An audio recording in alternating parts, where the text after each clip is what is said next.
Welcome to ELL 231, guys. Top of the show. Want to tell you to check out the Boring podcast. That's B-O-R, as in Brian, Odie, and Rico. And Howie, the Godfather of Liberty, joined us on the last episode. It is hilarious. We do some TV recaps of 90 Day Fiancé, the show for desperate, ugly people trying to find love from horny and wealth-hungry young Russians. In addition to just overall ugly people across the world finding love and then realizing that they were sold a false bill of goods. But we also talk about things like, am I the asshole? Reddit stories, people that don't know if they're the asshole or not, tales of woe. Of course, our own ridiculous happenings. You know, we drink a lot. Sometimes we do horrible things, and then we talk about them on the show. And the brand new episode, or I should say the brand new segment, Shark Tank, wherein we take horrible patent ideas and see if we can make them into gold. So check that out anywhere podcasts are heard, guys. The Boring Podcast. Welcome to Electric Liberty Land, here on the Lions of Liberty podcast, your weekly shot of culture, comedy, and liberty with your host, Brian McWilliams.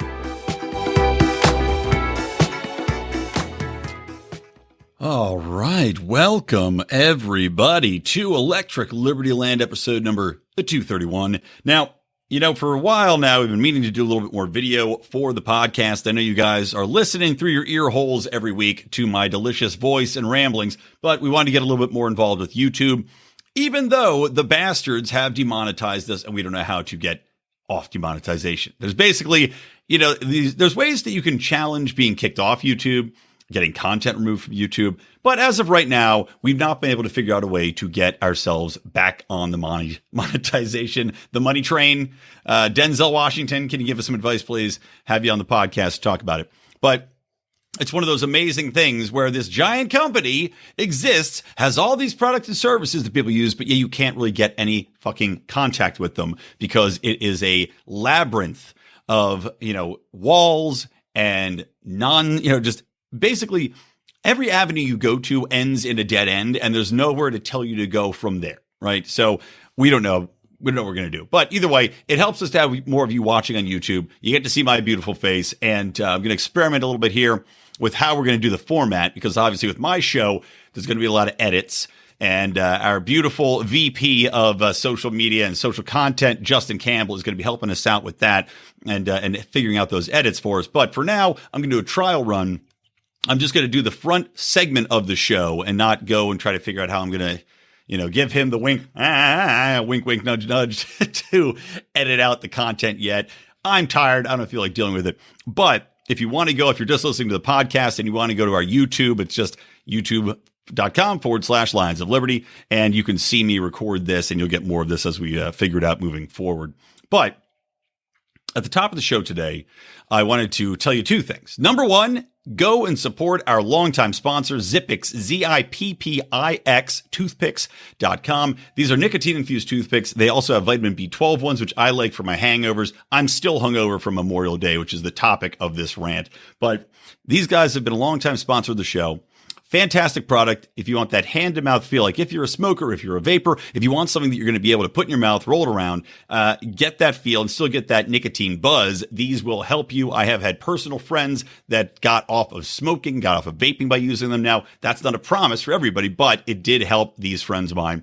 And I don't know, I love them. They're fun at parties. They're made in a lab. They're FDA registered. This isn't, you know, something made in a guy's woodshed that you don't know what you're getting. You're getting a solid product and something that I love. And make sure to use that promo code ROAR, ROAR, ROAR at checkout for 10% off. Again, that's Zippix, Zippix, toothpicks.com.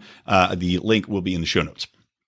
Now, like I said, I'm hungover from Memorial Day, right? And I'm not somebody that doesn't enjoy a good federal holiday, right? Even though you can disagree with whether or not they should be mandated, which we can all disagree as much as we want, but I still enjoy my days off.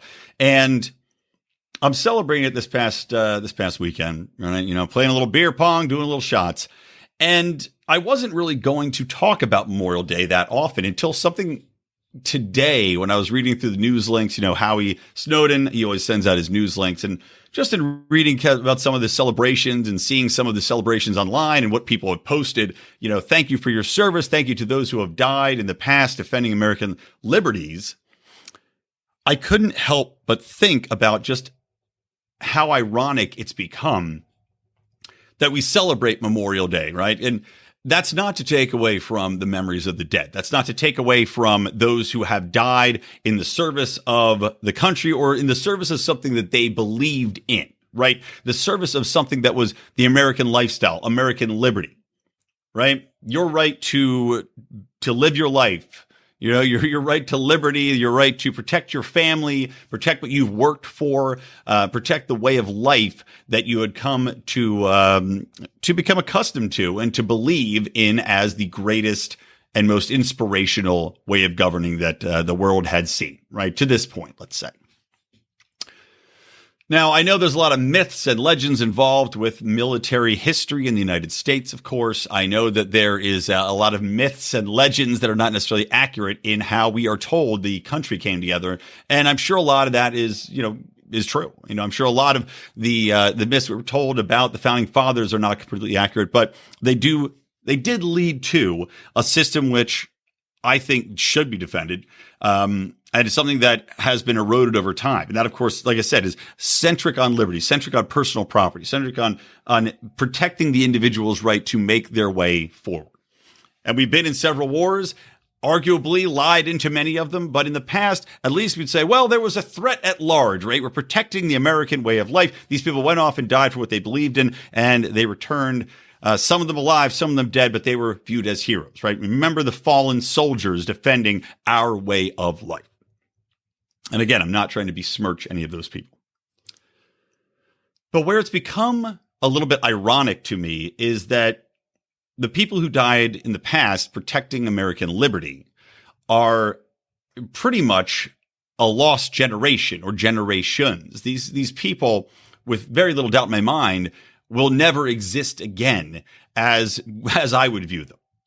Namely, in that we're now seeing, then this is the irony, those who died for the promise of American liberty in the past are now, compared to those in the present in the military, the people I'd say in the military dying currently are actually dying to end the American dream. They are dying in the efforts of a military industrial complex, of an empire building that has been going on for the past, 50, 70 years, right? At the very minimum. And obviously you can argue well past that. But they are now dying at the whims of a government that does not exist to protect the liberties of Americans. We are fed a lie. We are brought up and spoon-fed this concept that American liberty still exists in the ways in which the founding fathers envisioned, in which we celebrated, in which people died for in the past, at least ostensibly, right? But nowadays, you look at what we're getting involved in. You look at people who may still be enticed to join the military, right? We still have a voluntary military at this point. We don't have the current draft ongoing. So these are all people that are volunteering. And you see there are quite a bit of psyops going on, as there always have been, in why you should join the military, right? You look at the commercials that are airing all over and they say, America's, we are a global force for good. At least that was the Navy's catchphrase, which I rolled my eyes at. And, the police of the world. Lovely. Let's keep policing the fucking world. So you have all of these, you can be what you want to be, go here, you get your career started. And there's a lot of promise of that because there is a large portion of the population that either does not have the skills provided to them by the educational system, the federally led educational system, I'll remind you, that has failed millions and millions and millions, especially minorities and the poor in this country. You have people that simply don't know what direction to go. They don't know which way to turn with their lives. And they're told that this is a way to get yourself back on track, which does work for some people. I mentioned Howie earlier. Howie was in the military. Many of the listeners of this show were in the military and made something out of that and took something out of it to get their careers started for their lives. Right? Jason Stapleton, obviously, is another example of that. He was in, fairly high up in reconnaissance forces. And Howie himself was in, intelligence forces. So you have people that can use the military for good, but at the same time, you also have people that are basically enticed to join because of the promise that they will be fighting for something good. We're told that there are constantly threats at all points and that America is always on the verge of being invaded somehow, despite the fact that the only time we were invaded turned out to start the country up, right? We don't have to worry about it. It's not going to happen. Pearl Harbor wasn't, you can't call that an invasion. You can call that an attack, and it was a singular event. But now we're being told that we're constantly under threat of attack. 9/11 happened. That was an excuse. And that is just like Memorial Day, an excuse that is memorialized to create more fear, create more anger, create more, synchronicity between the population groups to have them continue to bond over, again, this American myth that has been perpetrated, continues to be perpetrated. But we're having people be sent off, even though we're told that we're always under attack. We're told that we always have to defend American liberties. We're seeing people sent off to places that really have little or nothing to do with the everyday American life. I don't see how American troops dying in Somalia trying to fight whatever that, I'm blanking on the name of the terrorist force over there, the Muslim terrorist force, Al-Shabaab, something along those lines. But you have Americans over there fighting them, right? Dying over there. You have Americans across virtually every continent. We have American forces stationed there. We have American forces influencing different people's elections. We have American operatives influencing, like the CIA. I talked about the clandestine force of 60,000 operatives that are employed by our government, the CIA.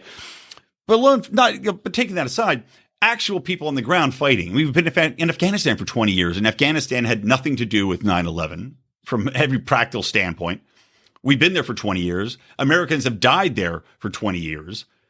And now we're talking about pulling out, and nothing's changed. The Taliban actually has more control of land now than they did before. And again, how is this possibly going to impact the American lives at home? The only way I can see the tangible impact of us being over there is that the military-industrial complex continues to perpetuate itself. We have a Pentagon budget it's over $1 trillion now. The last one that passed was $1.2 trillion, again, to perpetuate not only the military-industrial complex, not only the empire building of America, not only the antagonization that could lead to a real legitimate attack from a superpower upon Americans.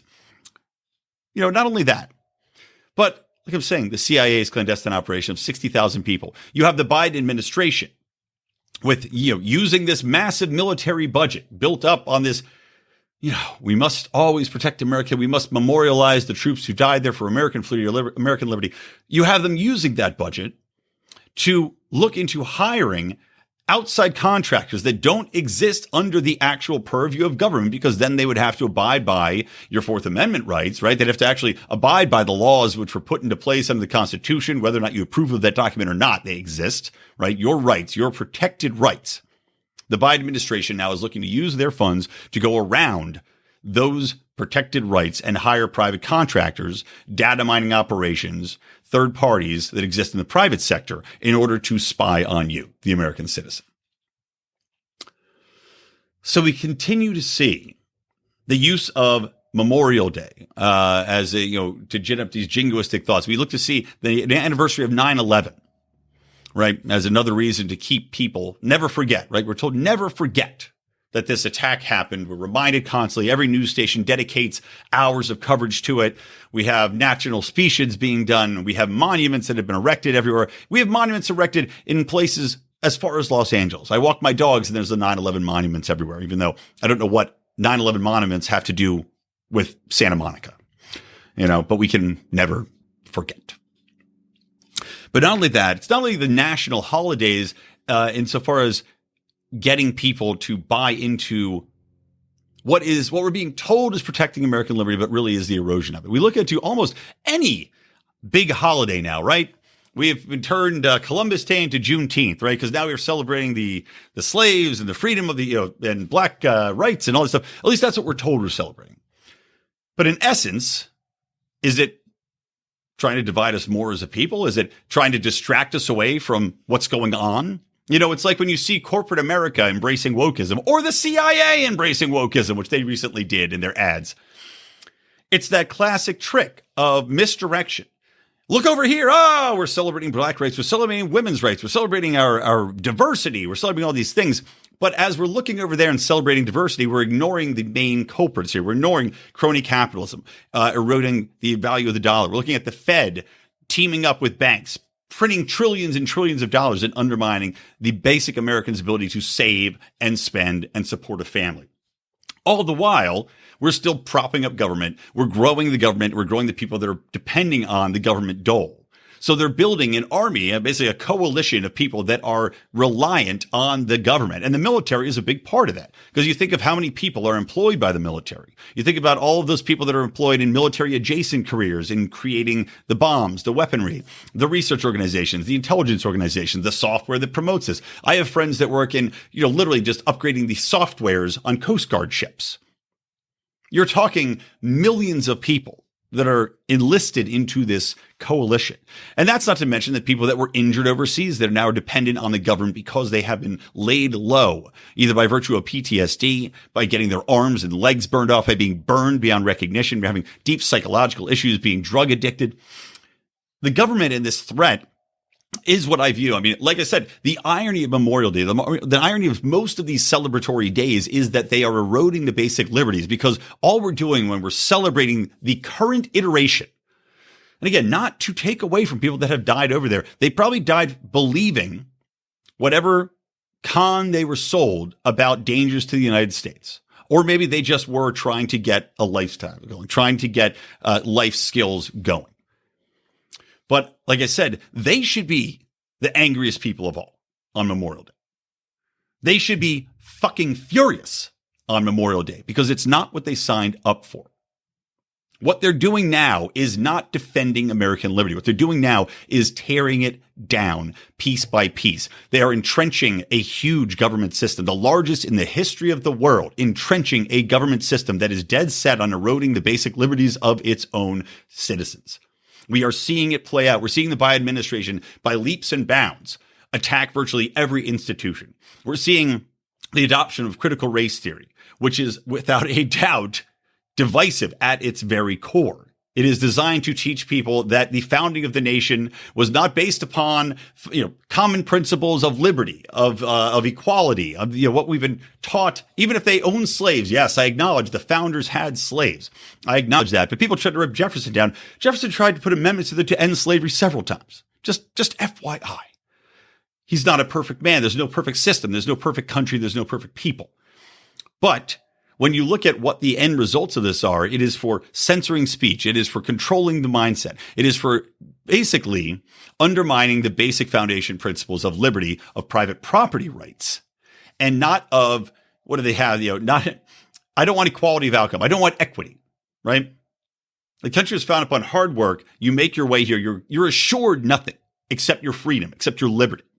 What we're fighting for now is basically the assurance that you're going to get handouts in exchange for you being subservient.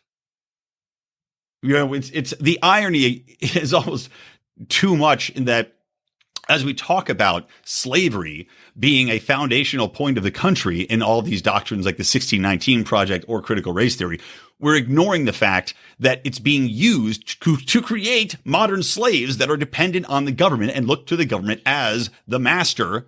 It's controlling their lives, controlling their destinies, controlling what they can and can't say, what they can and can't do, what their money is worth, and where their children are sent off to die. So think about that next time you eat that hot dog on Memorial Day. Like I said, I can't get around the irony anymore about the people coming home in boxes, the people that are coming home having served in the military in the last 25, 35, 40 years are not fighting for the same things that the people of the past were. They definitively are not. And everything that they're doing right now is furthering the cause of eroding and ending American liberty as we know it. All right, I hope you enjoyed the video. The rest of this shit is on the podcast. And if you watch this video, otherwise, thanks for listening. Do subscribe to the podcast version. Get the full episode on there. And we'll see how much I can add on to this in the video aspect as I figure out the best way to edit it and get my different news stories in without me taking 5 minutes to read and then getting my social guy to edit it out, which may be the way it works. Might be the way it works. But hit the subscribe button on here, hit that subscribe button on the podcast feed. 3 fantastic shows. We've got Mondays, Mark Claire with the flagship show doing interviews. Me on Wednesdays at Electric Liberty Land doing mostly news, but I do have some guests here and there that I work in. And of course, John Odermatt is coming in on Thursdays with Finding Freedom, where he's focusing not only on the freedoms that you're going to find economically, in your personal life, in the justice system, but much, much more. And guys, check it out. If you like me, if you like our show, check out lionsofliberty.store. You can get your Taxation is Death t-shirt there, along with many others. This shirt particularly, though, I think sums it up and ties in nicely for today's theme, because your tax dollars, right? People can defend it. People can say, well, taxation is theft. Okay, that's theft. Well, you can object to that, right? Maybe you can have a good argument about it. You cannot argue that taxation leads to death. Taxation is death in our current American system. Your money is being used for bombs that murder innocent civilians. So one last tidbit, and look, we had to do an edit point there because I could not read the numbers on the screen right. I kept saying the wrong thing because I kept reading the number, then going on to the next sentence and then fucking it up. So anyway, a new report just came out talking about how, yes, your tax dollars are used for dealing death, and that there are no surgical strikes. They like to pretend there are, but really it's all casualties for civilians. New massive war study from the Action on Armed Violence, or AOAV, showed that 91% of all global casualties from explosives were civilians. Yeah. This is, of course, right after the Israelis bombed an apartment building in the Gaza Strip, where you had two of the fighter pilots basically saying, oh, we were frustrated about Hamas getting so successful in the region, so we just blew up this apartment building full of women and children. About, I think, 35 plus children now confirmed dead from those attacks. But some quick numbers here. Let's see. It says over 357,370 deaths or injuries in 28,879 incidents, 123 countries and territories. At least 262,413 of those casualties, or 73%, were civilians. Explosive weapons killed 155,000 people, 92 or not, almost 93,000 of those, 60% civilians, and injured 202,000 people, of which 169, almost 170,000, or 84% were civilians. So there you go. There's some fun facts for you guys. Whenever your asshole friends want to talk about how they want to be taxed more, we love to hear politicians talk about that. Tax me more. All you're talking about is taxation primarily used for death dealing. It's really, what's funny is that we always complain about government inefficiency, right? How many government programs there are that help in zero ways. We talk about enlisting this government army, these people signing up to be slaves of the government. And what's so funny is that so many people that get the assistance from the government, it leads to nothing but basically stagnation in their lives. When you look at education dollars, you look to how that's going. Oh, stagnation in the education system. The only thing that's not stagnant when it comes to government spending your dollars efficiently is how many civilians they kill.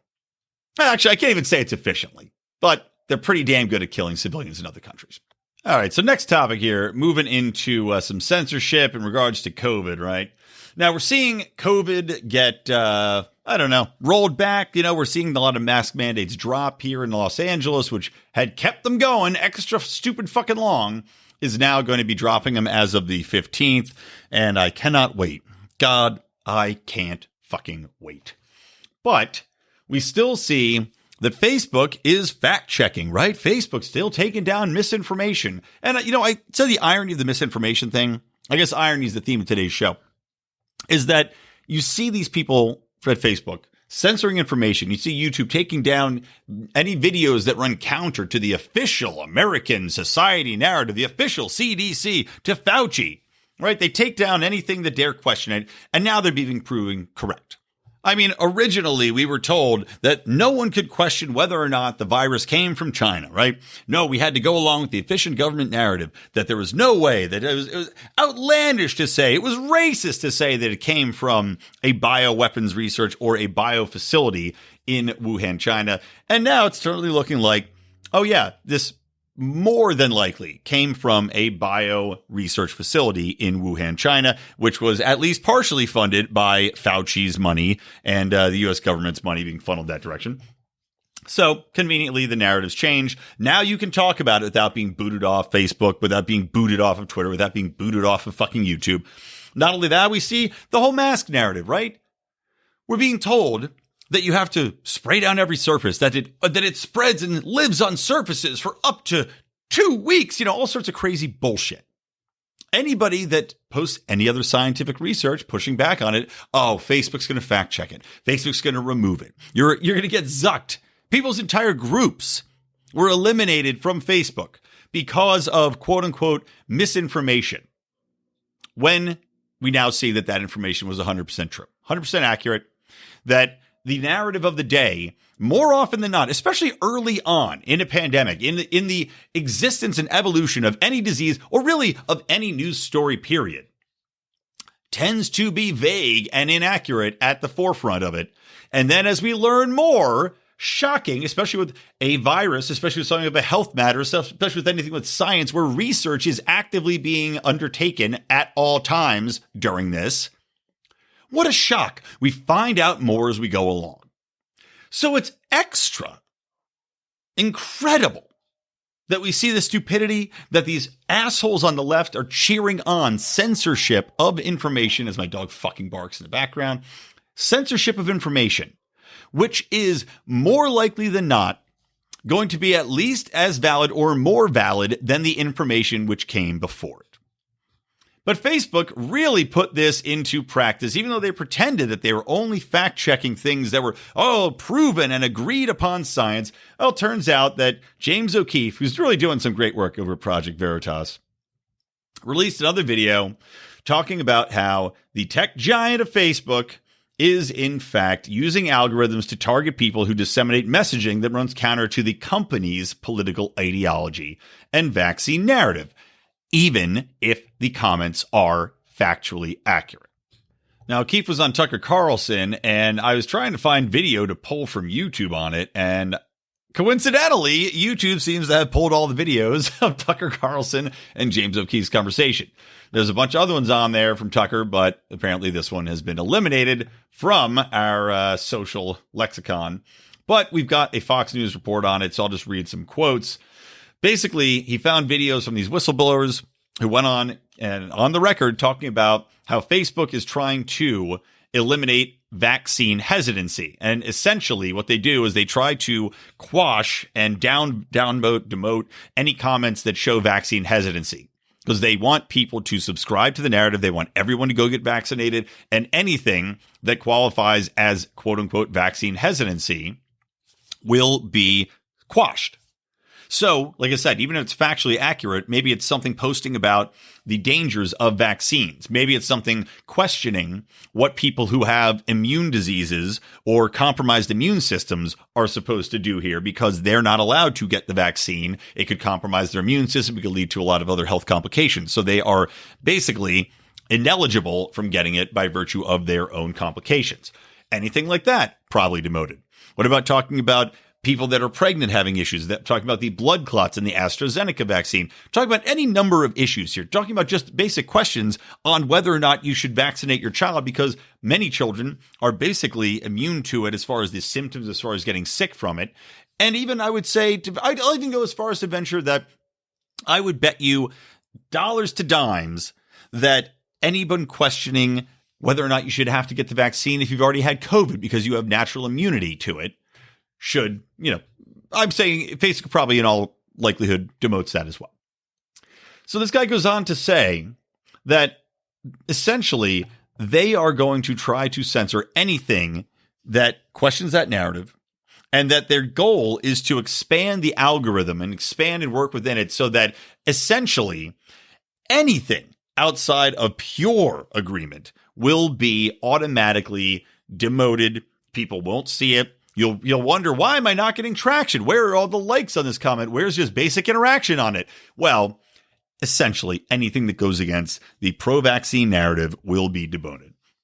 Now, one has to wonder if this has to do with Facebook making deals with Big Pharma, with Facebook making deals with the government, or it's just their own personal ideology. But I would go out on, and I've said this before pretty confidently, I'll go out on that status of Facebook is not a private company any longer.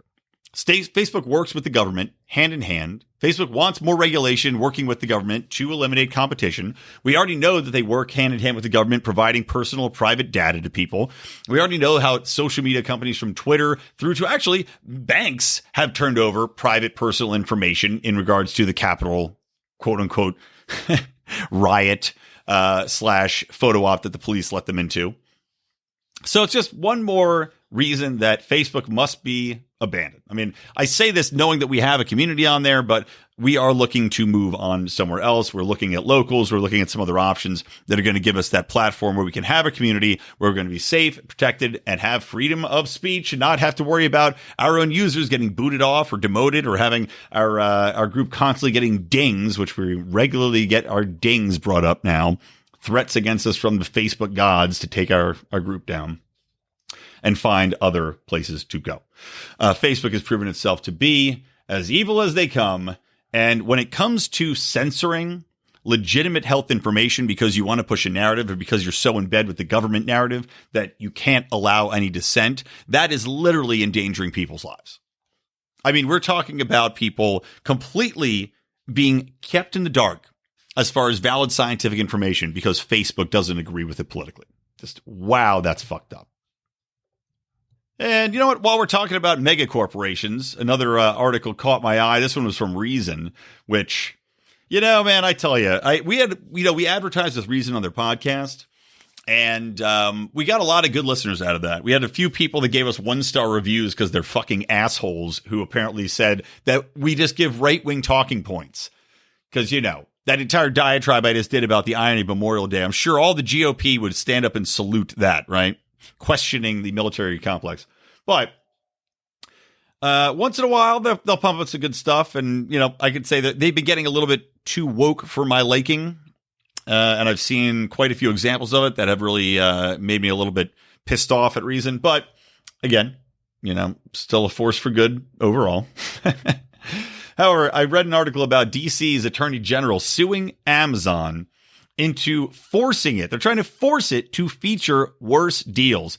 And see if you can follow this Byzantine logic that they're using, because it is truly something to behold and something so stupid only a fucking asshole that works for the government could come up with it.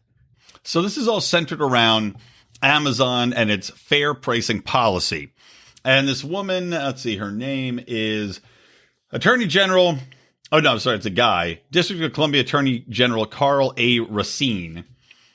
His point that he's trying to make is that Amazon and its fair pricing policy are uncompetitive and violate antitrust laws. And his argument for this is that Amazon and its fair pricing policy has in place basically rules to try to limit people from going out and undercutting the price that is shown on Amazon. So let me explain this a little bit further. The fair pricing policy allows sellers to set their own prices, but Amazon can respond by that price if it goes down lower than what they were advertising by removing it from the seller's buy box or from the buy box on a product, right? Because there's multiple sellers on Amazon. You guys are all familiar with Amazon. You go on there, there's one main price that they list, right? That's the buy box. That's the one that you click to buy now, or that's the one you click to add your cart. That's usually the best price. However, you know, there's also other sellers, other vendors listed on there that may not have the prime pricing, right? Which is enticing to people, or maybe it's a used item. Those are below. So people have to scroll down, or in some cases, gasp, have to click on one more time, right? They have to click one more time to get to that other price.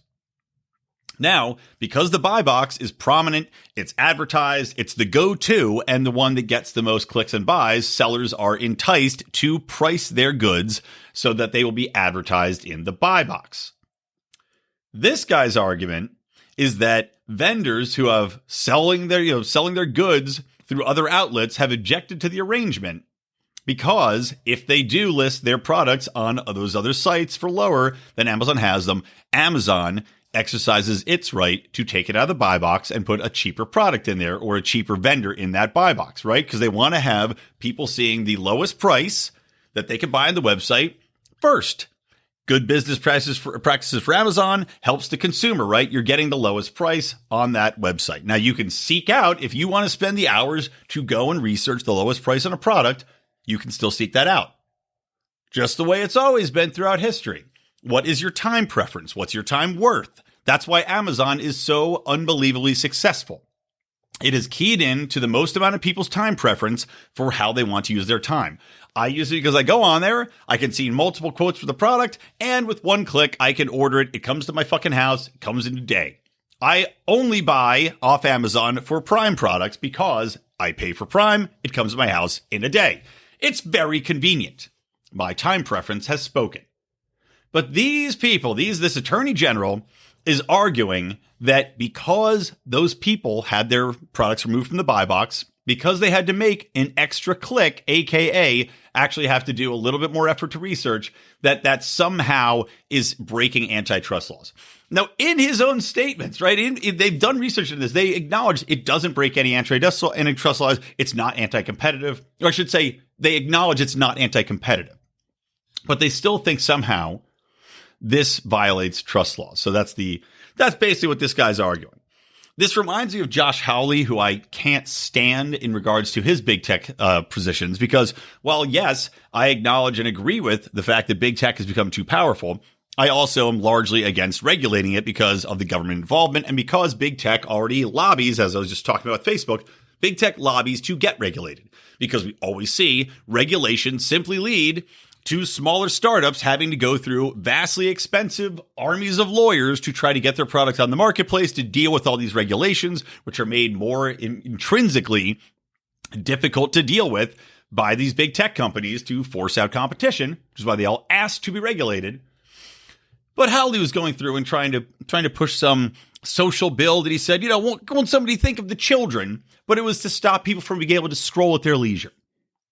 They're literally trying to get in the way of consumer habits, right? They're trying to impact how people buy these products, saying that the tech companies have figured out the human mind and have they figured out how to get people to buy the most products or stay on the sites the longest. To which I reply, fucking fine. That's fine. If they figured out how the human mind works, something that people have done throughout history, something that our own government does constantly with its own psyops and messaging and branding and enticing people to join the fucking army and die for causes that hurt the overall status of liberty in the nation rather than bolstering it. Well, that's what's been happening throughout history. And you cannot say that it's illegal to figure out how people buy a product or prefer to buy a product, good or service, or to spend their leisure time. You can't fucking outlaw that because you don't like how it's going. I mean, this is just insane to try to say that people should see higher prices or have things be made more difficult for them to get the best deal is absolutely insane. Like I'm saying, this is government logic to the extreme. This is something only so stupid that an asshole working for the government could suggest that it be beneficial. It's just like when they have tariffs, only an asshole in government can think of tariffs being a good thing instead of allowing people to buy cheaper goods at lower costs, helping everybody in the process. No. Let's protect singular industries and drive up the costs of them and disallow people from buying other services or other goods for their needs. Yeah, that makes sense. That helps everybody. No, it doesn't. It helps a small amount of people. Just absolutely ridiculous. So anyway, an Amazon rep, in response to an article in Recode, said that the relief the Attorney General seeks would force Amazon to feature higher prices, going against core objectives of antitrust law. The buy box is built to show Amazon customers the site's most appealing deals. It's a consumer-focused product. Upending that system, as this suit aims to do, would result in customers seeing higher prices and worse deals on the site. Yep, exactly right. Absolutely moronic. It's again, the crusade under the cause of, and look, I have no love for giant corporations. I have no love for Amazon outside of my own personal use of it. But overall, I find distasteful quite a few things that Amazon does. But at the same time, Amazon got where it is for a reason. Amazon provided the best service, the best offering, the best prices, the best packaging of goods, the most convenient options. It got where it is for a reason. However, we could argue that it's grown as large as it is today because of government cronyism. So Hawley, or this attorney general, instead of trying to sue Amazon over niggly bullshit like this, instead of trying to fuck over the consumers that are getting benefits of these prices, how about you end the bailouts? How about you end your cronyist subsidies for Amazon? How about you stop giving them crazy tax deals that screw over smaller competitors that might become the next Amazon? Maybe that would be good for everybody. How about we have two Amazons competing against each other rather than one mega corporation that you use for everything from storing your government data on its Amazon Web Services portals? Again, nice private company storing all government data on it. Through to, again, having massive tax subsidies for these people to open up in New York or wherever the fuck else they're going to open up their new warehouses. Government, big corp, sitting in bed, snuggling up to each other while they try to fuck us over with these ridiculous lawsuits. Makes me sick. Okay, where are we at here? All right, 40 minutes in. I will talk about two other quick stories, and then we'll wrap it up. You know, and by the way, guys, so I'm going to be out of town. I'm going to be in San Francisco with my wife's family, taking the kid up there. So I'm going to be out of the loop. Now, I'm going to bring my computer and my mic to do a recording, but I will let you know right now, it's probably going to be much, much shorter. And I was just telling my members of our Pride, which of course you can join for as little as $5 a month at patreon.com/Lions of Liberty, where you get to see our live broadcasts from the debates, from discussions. We live stream most of our multi-guest shows on there live, in addition to the bonus shows that we do on top of the main feed. And of course, you get my Good Morning Fuckhead rants. And I'm going to try to continue those fantastic ways to start your day, which are like 5 to 10 minute singular topics I'll rant about. But I am going to probably miss a couple days here and there. We'll see how I'm doing as far as the plans the family has. But I will get an episode out for you guys because I don't take days off. So, well, except for the ones that I'm skipping, as I just told you. I don't take weeks off. How about that? But, yeah, we'll see how that goes. But I'll have something for you. All right, rounded up. UFOs, guys. You know, let's talk about our Pride group. We actually did we call it Mufasa level, right? We have different lion-themed levels in the Pride. And our $25 and up people get to jump on a Zoom call with us, which we did on Memorial Day yesterday. And shit, you think I'm hungover today? I was real hungover then. But we were talking a little bit about UFOs. You know, there's been a lot of videos that have been quote unquote leaked or released lately about, I don't know, unidentified flying objects in the air, coming in and out of the ocean. And rightly so, people are looking at this and saying, oh, this is fascinating. Oh my God, what if these aliens are around? The government clearly has seen far more of these instances of crazy flight craft doing, you know, in 0 to 60 maneuvers in record time and stopping and starting and, you know, shooting off into the sky at crazy angles, all sorts of crap. Apparently, there's more of these videos than we thought. Now, several questions rise to the top. Okay, are they really aliens? Maybe. I mean, I'm of the personal bent that, yes, I believe in aliens because I believe that the universe is so drastically massive that it's almost impossible that we are the only life forms in around, even in this galaxy. You know, I think there's got to be something else out there that evolved, if not on the exact same path as ours, probably has some sort of intelligence that's out there. It's just too vast not to have it. Now, have we been visited? Man, I don't fucking know. I mean, I could definitely buy into the theory that we evolved from some outer space matter that landed on it from some other explosion or a virus or whatever biological particles arrived here. I could even buy into the whole theory that we were seeded here by some alien race. I could buy into that. That's fine.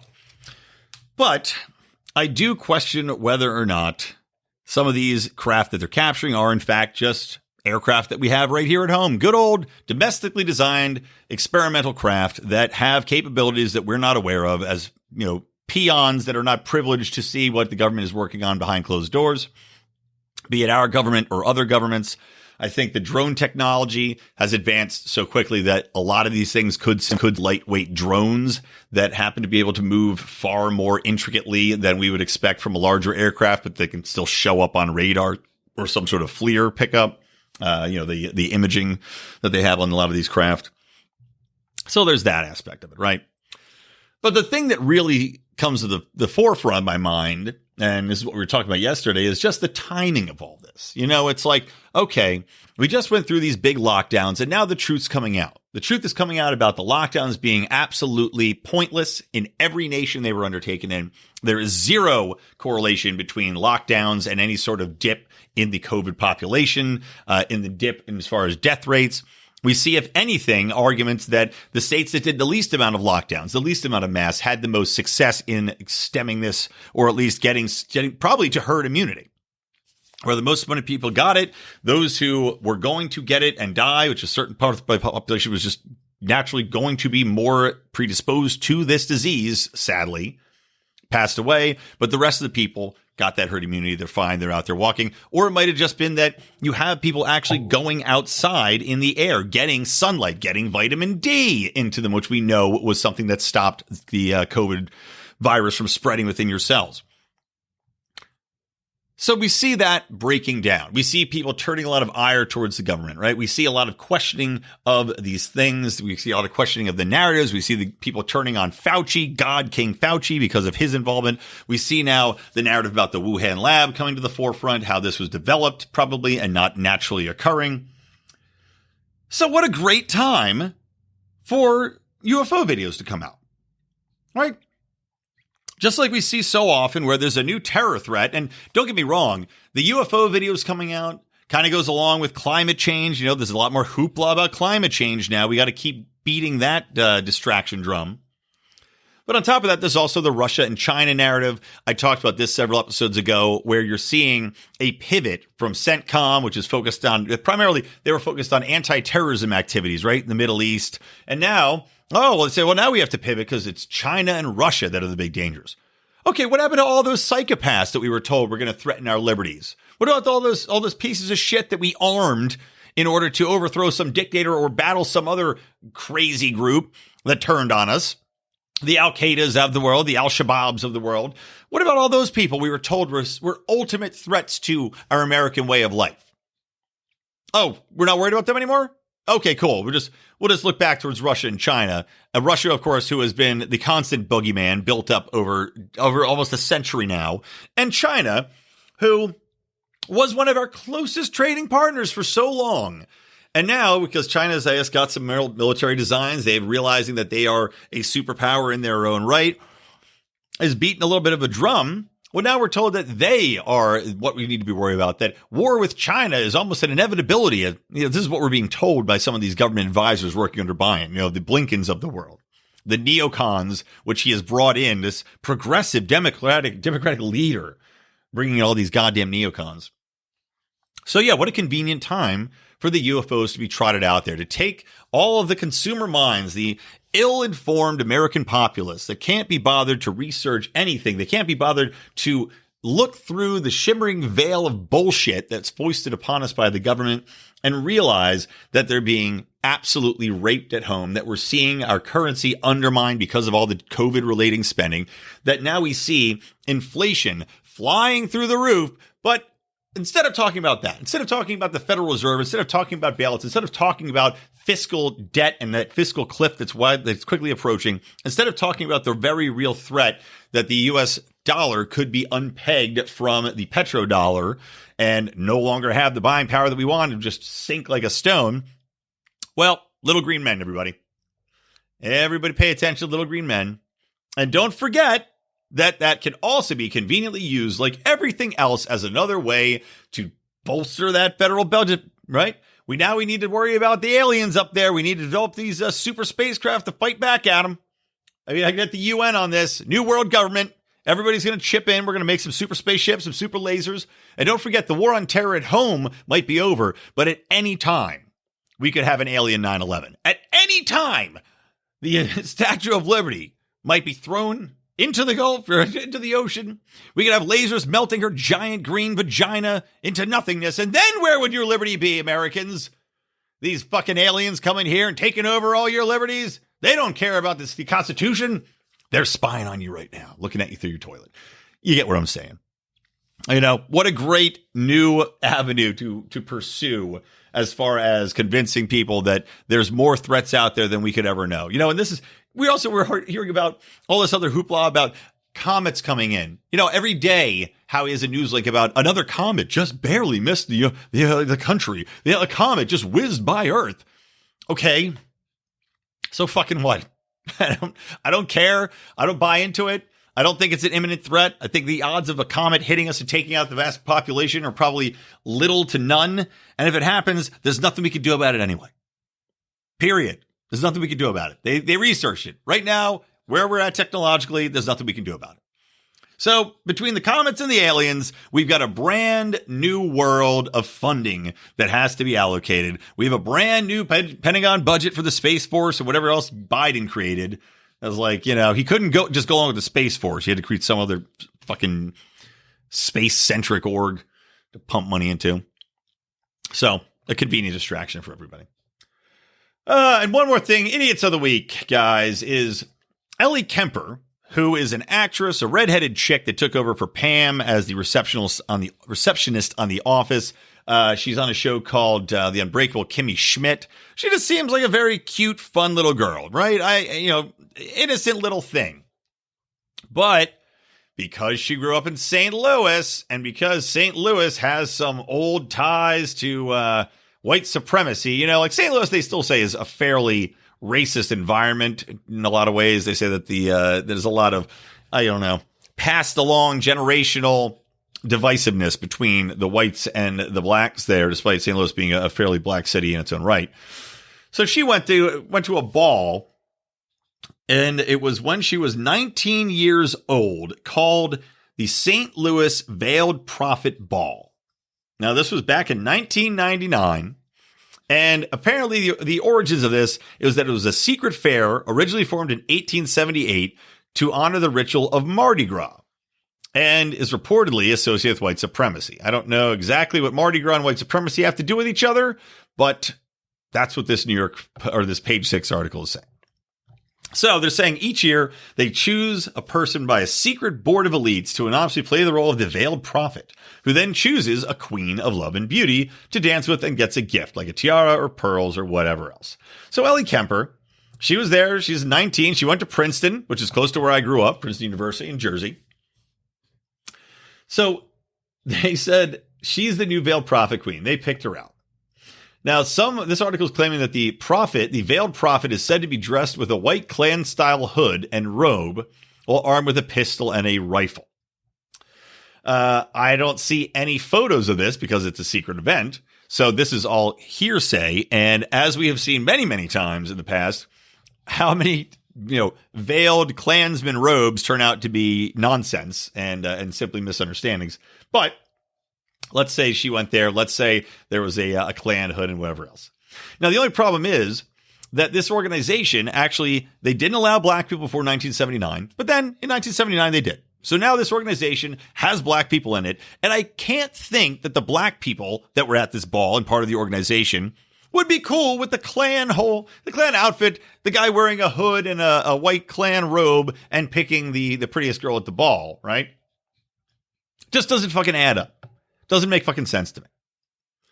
And as others have pointed out, just like me, there's literally no proof that there's any connection to white supremacy for these people or the KKK, other than the fact that the organization didn't allow black people in until the 1970s. So this chick, who has no racist history that we know of, she isn't on video yelling the N-word at people. She is certainly seemed to be nice and well thought of within the industry. She went to Princeton University, so she's got to be fairly intelligent, one would argue. And, I'm sure she encountered plenty of diversity there. Coming up in St. Louis, which has, as I said, plenty of black people there. Well, now they're trying to cancel her, right? Trying to cancel Ellie Kemper because the Veiled Prophet Ball, which, again, has had African Americans there since 1979. The Veiled Prophet Ball occurred. She was named the prettiest girl at the ball, and despite very little evidence that anything about it is racist, she now deserves to be thrown to the wolves, and the unbreakable Kimmy Schmidt will be broken on the wheel of woke. Anyway, that's it. Fucking idiotic. I just, it's truly magical, but at least it plays into my philosophy that cancel culture is speeding up is a great thing, and that people who enjoy Kimmy Schmidt, people who enjoy The Office, which is virtually everybody, will be pissed off, roll their fucking eyes at this dumbass shit, and just be like, you know what? Enough. I don't care. I'm not going to go along with it, and I don't give a shit. And that's how we'll sign this off. I, Brian McWilliams, don't give a shit. So anyway, guys, hope you enjoyed this episode. Hopefully it wasn't too disjointed with my brain working at half capacity after my Memorial Day drinking. And by the way, I'm going to be on, as of the time of this airing, I will have already done it, but I'm going to be on The Naturalist Capitalist with Reed Coverdale, who, of course, was just on my show recently, along with Clint from Liberty Lockdown. But me, Mark, and Odie are all going to be on Naturalist Capitalist. I think that will be live streamed as of yesterday evening. So you can find that at his YouTube page. Good man, great mustache. All right, that's it. For me, Brian McWilliams from the Lions of Liberty and Electric Liberty Land, I want to remind you to always stay plugged into Liberty.